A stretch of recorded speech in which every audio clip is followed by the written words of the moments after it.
Hello student, welcome again in my class. Myself Dr. Jason Sharma, Associate Professor in Chemistry. Today I am going to discuss about reaction mechanism as a electrophilic substitution reaction and its mechanism. Electron स्नेही प्रतिस्थापन अभिक्रिया और उसकी क्रियाविधि, ये हमारे लिए organic chemistry में फिर एक इम्पॉर्टेंट टॉपिक हो जाता है। जैसा कि मैं इलेक्ट्रोफिलिक सब्स्टिट्यूशन रिएक्शन में मैं आपको समझा चुका हूँ कि एरोमेटिक कंपाउंड कोई भी ले लिया जाए, कोई भी कंपाउंड लिया जाए एरोमेटिक लाइक बेंजीन, और उसका हम अगर X2 की प्रेजेंस में या हेलोजिनेशन एग्जाम्पल लेकर चलें, ये मैंने हेलोजिनेशन ले लिया, क्लोरिनेशन, तो प्रेजेंस हमारे सामने AlCl3 हो गया। और इस तरह से हम ये बात मान के चलें कि कहीं पर भी ये Cl अटैच हो गया और HCl आउट हो गया। कितनी H है यहाँ पर? 6H है। कोई सी भी एक H यहाँ से सब्स्टिट्यूट हो जाए, because H acts as electrophile. H यहाँ पर एक इलेक्ट्रोफाइल का काम कर रहा है। तो अगर हम यहाँ देखें कि यहाँ पर ये जो Cl है वो एक Cl ने H को सब्स्टिट्यूट कर दिया, तो क्या बन गया? क्लोरोबेंजीन, और HCl निकल गया।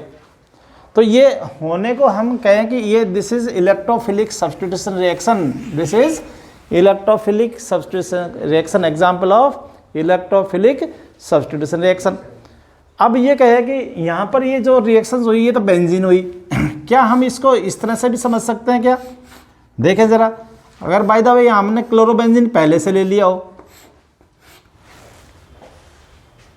क्लोरोबेंजीन मान लो पहले से ले लिया, ये तो बेंजीन लेकर क्लोरोबेंजीन बना दिया, तो बेंजीन से क्लोरोबेंजीन जो बनेगा वो इलेक्ट्रोफिलिक सब्स्टिट्यूशन रिएक्शन से ही बना था। किससे बना था? इलेक्ट्रोफिलिक सब्स्टिट्यूशन रिएक्शन से। और क्लोरोबेंजीन की वापस से रिएक्शन यदि हम अपने हिसाब से देखें कि वापस से हमने रिएक्शन करा दिया, वही प्रेजेंस, देखो प्रेजेंस में कोई चेंज नहीं होगा, तो इस बार हेलोजन फिर अटैच होगा।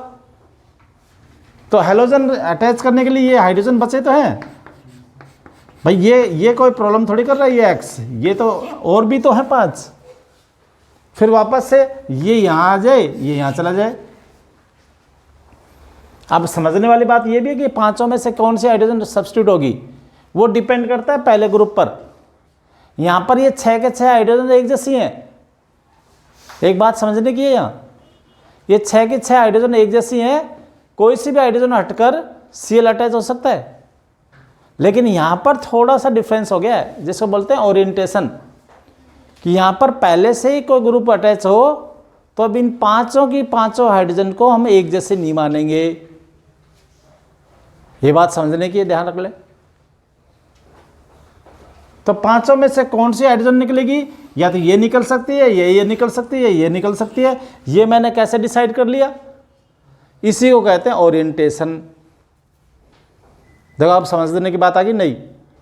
हम अभी तक सिंपल चीज़ पढ़ रहे थे कि सब्स्टिट्यूशन बेंजीन से हमने एक H हटाया और एक कोई भी इलेक्ट्रोफाइल जोड़ दिया। जैसे हेलोजिनेशन में क्या जोड़ा था? Cl। नाइट्रेशन में क्या जोड़ा? NO2।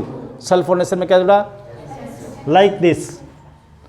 अब यहाँ पर यही बात आ रही है कि ये पांचों हाइड्रोजन में से कोई भी हाइड्रोजन निकल जाएगा सर? नहीं, इसको अब अपने मैकेनिज्म से समझना है। तो पहले तो हम ये बात समझेंगे कि यहाँ से एक बार हाइड्रोजन हटा दें, इसका रीज़न हम समझेंगे बाद में, कि ये कहलाती है ऑर्थो पोजीशन, ये भी ऑर्थो पोजीशन, ये मेटा पोजीशन, ये मेटा पोजीशन, ये पैरा पोजीशन। 3 पोजीशन हमारे सामने होती है बेंजीन पर, यदि कोई ग्रुप जुड़ा है तो। यदि कोई ग्रुप जुड़ा है तो 3 पोजीशन सामने आती हैं, अदरवाइज इसमें कोई पोजीशन देखें तो कोई पोजीशन नहीं है। कोई ग्रुप होगा तभी तो पोजीशन बताओगे आजू बाजू। अब इसमें कौन सी ऑर्थो है हम नहीं कह सकते, कौन सी मेटा है हम नहीं कह सकते, कौन सी पैरा है हम नहीं कह सकते। इसमें हम कह सकते हैं क्योंकि ये ग्रुप आ गया। तो ऑर्थो मेटा पैरा पोजीशन बताइए, एक बार क्लियर कर रहा हूँ मैं वापस, ध्यान से समझेंगे। This is very important for organic chemistry, खासतौर पर एरोमेटिक कंपाउंड के लिए। तो ऑर्थो पोजीशन हमेशा आजू बाजू वाली पोजीशन होती है। आजू बाजू तक यदि एडजेसेंट पोजीशन होती है, ये ऑर्थो होती है, फिक्स नहीं है ये, आजू बाजू कहीं भी हो सकती है। यहां होगा तो अभी तो आजू बाजू ये है। अगर बाय द वे मैं ऐसा बना दूं तो ऐसा बना दूं मैं,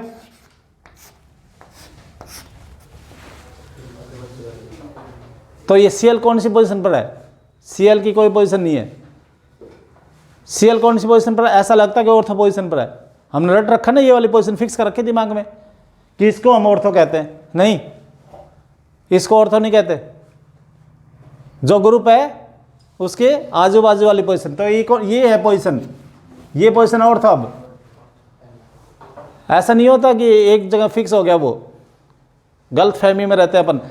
इसके ठीक सामने वाली पोजीशन होती है पैरा, ठीक सामने वाली। और एडजेसेंट पोजीशन पर कौन है? ऑर्थो। और अल्टरनेट पोजीशन जो होगी मेटा, अल्टरनेट, एक छोड़कर एक। तब ये कौन सी हुई? देखो, एक छोड़ दिया, ये इसका एक छोड़ो, ये छोड़ दिया, ये इसका एक छोड़ो, ये क्या है? तो ऑर्थो कितनी होती है? 2। मेटा कितनी होती है? 2। पैरा कितनी होती है? 1। तो ये बात क्लियर, ओरिएंटेशन दिखाएगा। ये ओरिएंटेशन मतलब दिशा, पोजीशन को ओरिएंटेशन कहते हैं अपन। अभी हम ये डिस्कस बाद में करेंगे, पहले इसका एक स्टेप बात करते हैं। पहले इस मैकेनिज्म के स्टेप्स क्या होंगे? मैकेनिज्म के स्टेप हमने नहीं समझे थे, केवल हमने रिएक्शन समझी थी, जिसमें हम nitration, halogenation, sulphonation, alkylation, acetylation, ये सारे हमने पढ़ लिए थे। लेकिन आज हम बात कर रहे हैं कि ये जो कैसे बना, या ये कैसे बना, इसमें बनाए तो ये बनेगा। देखो ये कैसे बना, ये देखो, इस पर बात कर लें तो ये सीएल यहाँ है, और ये कैसे बना, ये तो ये यूँ समझना, ये को कैसे बनने में नहीं आता, ये तो ट्रिक है। ये तो पूरा करने का एक तरीका निकाल रखा है, रिएक्शन को पूरा करना आ जाए। लेकिन ये वास्तव में ये बना कैसे, इस बात को समझ रहे हैं। तो इसका स्टेप मैं ले रहा हूँ, ये जब समझ आ जाएगा तो ये अपना आप समझ आ जाएगा। तो देखें जरा, इसको नोट भी करते चलेंगे हाथ के हाथ। देखो, ये जो सामने प्रोडक्ट है, सामने जो रिएक्शन है, ये आखिर हो कैसे रही है, इसके स्टेप्स क्या होंगे। तो स्टेप्स यहाँ पर मैं लिख रहा हूँ, मैकेनिज्म। स्टेप फर्स्ट क्या होगा? Formation of electrophile. First step है formation of electrophile. Each and every electrophilic substitution reaction require formation of electrophile. चाहे वो नाइट्रेशन हो, चाहे वो सल्फोनेशन हो, मैं बार बार रिवाइज कर रहा हूँ, वो एग्जाम्पल्स को रिवाइज कर रहा हूँ। आज हम केवल एक एग्जाम्पल ले रहे हैं, दैट इज हैलोजिनेशन। क्या ले रहे हैं? हैलोजनीकरण। हैलोजनीकरण कैसे होगा? वही स्टेप्स आपको हर किसी में यूज करने हैं। ये तो एग्जाम्पल तो मैं एक लेकर ही तो समझाऊंगा। तो फर्स्ट एग्जाम्पल क्या है हमारे पास? हैलोजिनेशन। किसका मैकेनिज्म है ये? हैलोजिनेशन का। हैलोजिनेशन हमने कह दिया है, और हैलोजिनेशन का मतलब इलेक्ट्रोफिलिक सब्स्टिट्यूशन रिएक्शन का एग्जांपल मैं ले रहा हूँ। Halogenation, this is electrophilic substitution. तो फर्स्ट स्टेप देखना जरा, यहाँ पर जो Cl है, ये Cl है, इसकी प्रेजेंस हमने लिया AlCl3। तो देखा जरा, एक बात यहाँ सोचने लायक है कि सर हम जब भी ब्रेक कर रहे थे तो हेट्रोलाइटिक फिजन होकर और पॉजिटिव नेगेटिव बना दिया था। अभी तक बड़ा इजी था सर वो। तो आपने सर ये समझाया, हमारे ये समझ में आ गया था कि इसको आपने ऐसे तोड़ दिया, टूट गया, पॉजिटिव नेगेटिव बना दिया। अगर नाइट्रेशन का पहला स्टेप लूँगा मैं, नाइट्रेशन का भी पहला स्टेप लिखना हो तो मैं यही तो लिखूँगा, और उसमें क्या लूँगा? ये लूँगा। अरे नाइट्रेशन कर रहे हैं तो ये थोड़ी लेंगे, फिर क्या लेंगे? ये लेंगे। तो पहला स्टेप नाइट्रेशन का देखो, अलग हटकर बता रहा हूँ मैं। तो इसको आपने क्या कर दिया? ये कर दिया। ये तो नाइट्रेशन का आपने स्टेप कर दिया सर, हमारे बहुत आसान रहा। इसमें तो कोई प्रेजेंस भी नहीं थी। H2 सपोर्ट ले रहे थे मान लो, तो H2 सपोर्ट की प्रेजेंस में ब्रेक हो गया। ये ले लिया था हमने, चलो ब्रेक हो गया। लेकिन फिलहाल यहाँ पर क्या हो रहा है? यहाँ पर समझने की बात देखना थोड़ी अलग है कि Cl को ब्रेक करें तो सर फ्री रेडिकल बनते हैं। हमने तो कभी नहीं देखा ऐसा। अरे Cl दोनों एक जैसे है ना, तो क्या बनना चाहिए? फ्री रेडिकल बनना चाहिए, मुक्त मूलक बनना चाहिए। तो यहाँ पर पॉजिटिव नेगेटिव कैसे बनेंगे सर? तो इसके लिए ये लिया AlCl3। AlCl3 एक लुईस एसिड है जिस पर इलेक्ट्रॉनों की कमी चल रही है, जिस पर इलेक्ट्रॉनों की बहुत कमी है। कितने इलेक्ट्रॉन है? 6 इलेक्ट्रॉन है। AlCl3 में 6 इलेक्ट्रॉन है सेंटर पर। इसके पास लोन पेयर है। ये ठीक ऐसे ही है, देखना सुनो। इसकी प्रेजेंस में इस मॉलिक्यूल का हेटेरोलाइटिक फ्यूजन होगा। वैसे हम क्या कह के चलते हैं? विस्मांस विखंडन होगा। वैसे हम क्या कह के चलते हैं? वैसे हम क्या कह के चल रहे हैं? समांस। कोई प्रेजेंस नहीं तो समांस होगा, समंस में हो गया। समझना, इसी बात को समझा रहा हूं मैं। Cl और Cl के बीच में कोवलेंट बॉन्ड है, प्योर कोवलेंट बॉन्ड है, दोनों एक जैसे हैं, तो बॉन्ड ब्रेक होगा तो हमेशा समअंश में होगा, जिसको हम होमोलैटिक फ्यूजन कहते हैं।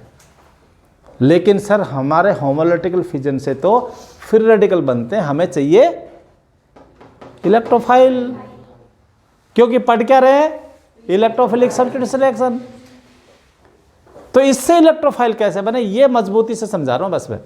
ओरो में दिक्कत नहीं आएगी, नाइट्रेशन में दिक्कत नहीं आएगी, सल्फोनेशन में दिक्कत नहीं आएगी, एल्काइलेशन में दिक्कत नहीं आएगी। क्यों नहीं आएगी? देखो एल्काइलेशन की बात करके चलते हैं। तो ये लो सर, हो गए तो R पॉजिटिव Cl नेगेटिव। उनके पहले स्टेप में दिक्कत नहीं आएगी, इसके स्टेप में दिक्कत है, क्योंकि ये कैसा फ्यूजन हो रहा है, खुद कैसे आ रहा है? होमोलैटिक। अब होमोलैटिक फ्यूजन को हम ये कहना चाह रहे थे कि ये तो आसानी से टूट जाता है सर, ये क्या कर दिया?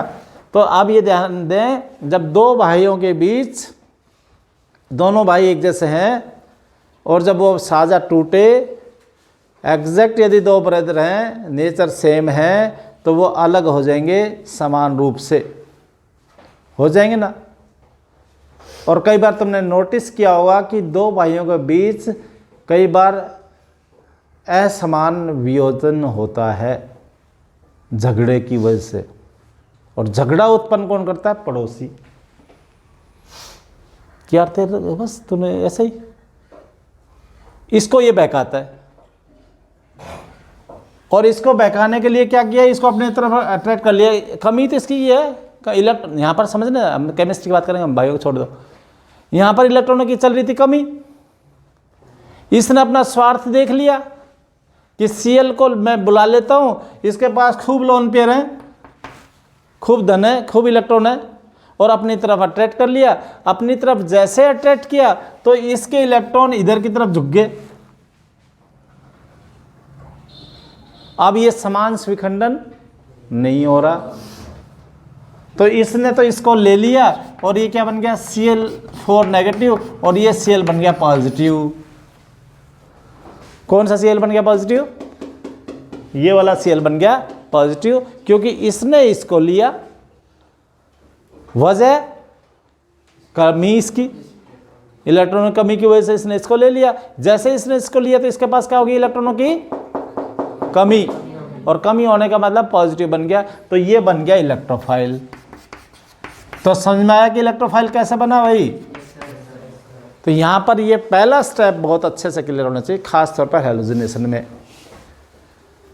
खास तौर पर हैलोजिनेशन में। पहला स्टेप क्लियर हो गया कि Cl कैसे पॉजिटिव बनता है। Cl पॉजिटिव वैसा अक्सर दिखता नहीं है, Cl और Cl के बीच में हमेशा समान विखंडन होने की वजह से बनना चाहिए था। फिर रेडिकल बन गया क्या?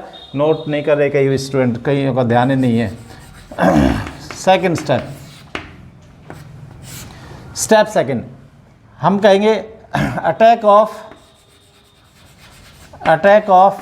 EP। सेकंड स्टेप है attack of EP on ring, on benzene ring. Benzene ring पर अब अटैक हो तो जरा ध्यान दें एक बार, इसको यहाँ समझना बहुत इंपॉर्टेंट है। ये बेंजीन रिंग और ये इलेक्ट्रोफाइल आ चुका है, जिसको हमने EP कह रखा है। जरा ध्यान दें, कितनी हाइड्रोजन है? सारी के सारे हाइड्रोजन एक जैसी हैं। यहाँ पर कोई ग्रुप ऐसा है नहीं, पहले से कोई ग्रुप नहीं है, इसलिए सारी हाइड्रोजन एक जैसी हैं। पहले से यदि कोई ग्रुप होता तो हाइड्रोजनों में भी वेरिएशन आ जाता है। ऑर्थो पैरा मेटा 3 पोजीशन बनती है ना, इसलिए बनी थी वो।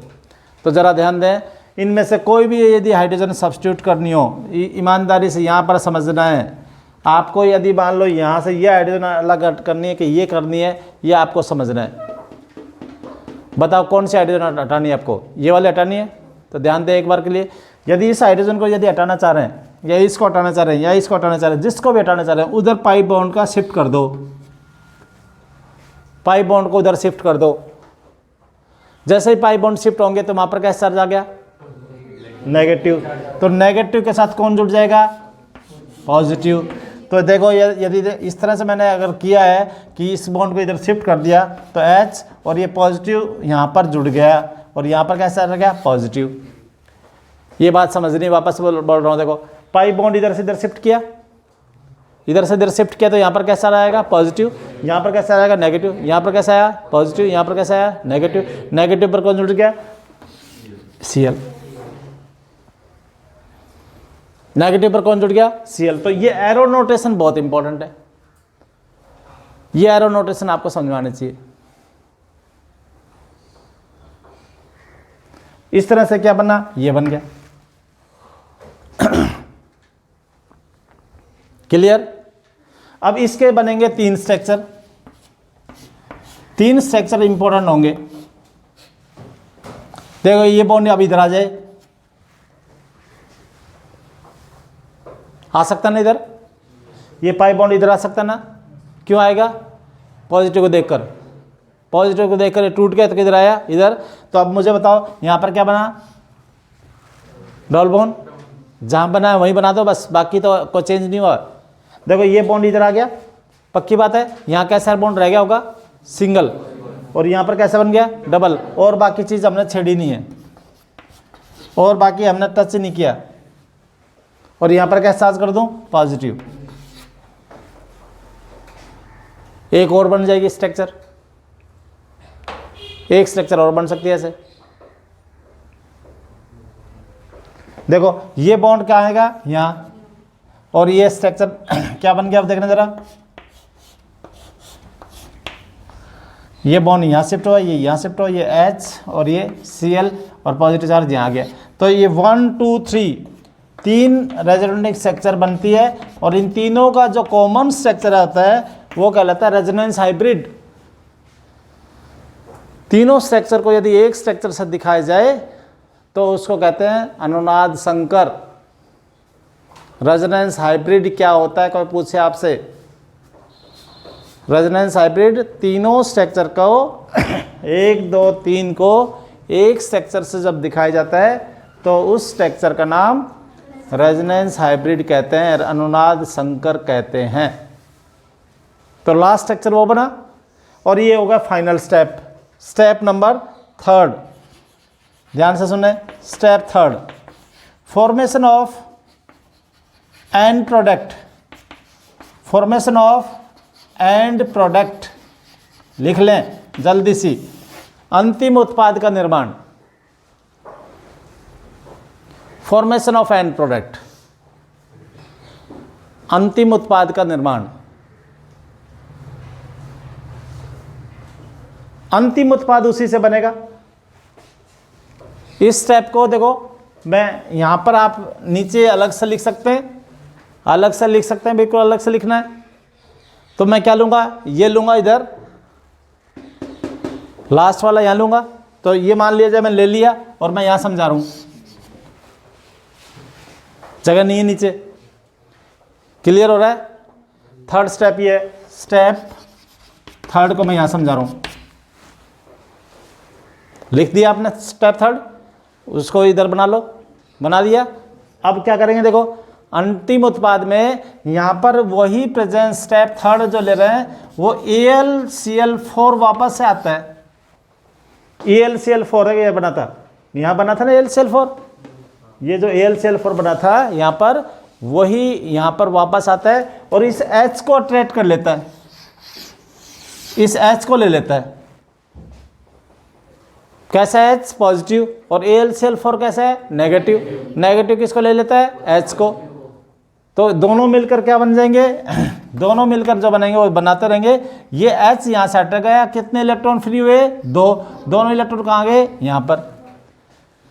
वापस समझो, Al Cl4 नेगेटिव किसको ले लेता है, H को, वो छोड़ दो, ले लिया। कितने इलेक्ट्रॉन फ्री हुए, 2, दोनों इलेक्ट्रॉन कहाँ है, यहाँ पर। पॉजिटिव चार्ज क्या हो गया, खत्म। तो अब देखो जरा क्या बना स्ट्रक्चर, स्ट्रक्चर जरा देखना, Cl बचा ना यहाँ और डबल बॉन्ड बन गया और पॉजिटिव चार्ज खत्म हो गया। और क्या ये एंड प्रोडक्ट नहीं है क्या, ऐसा ही तो है, बन गया ना।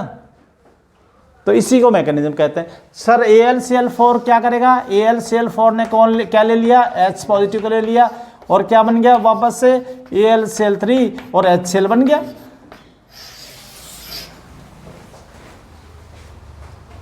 AlCl4 ने H को लिया तो सर क्या बना, वापस से AlCl3 बन गया और HCl बन गया। तो HCl भी तो बना था वगैरह, और AlCl3 वापस से ऐसे कैसे है।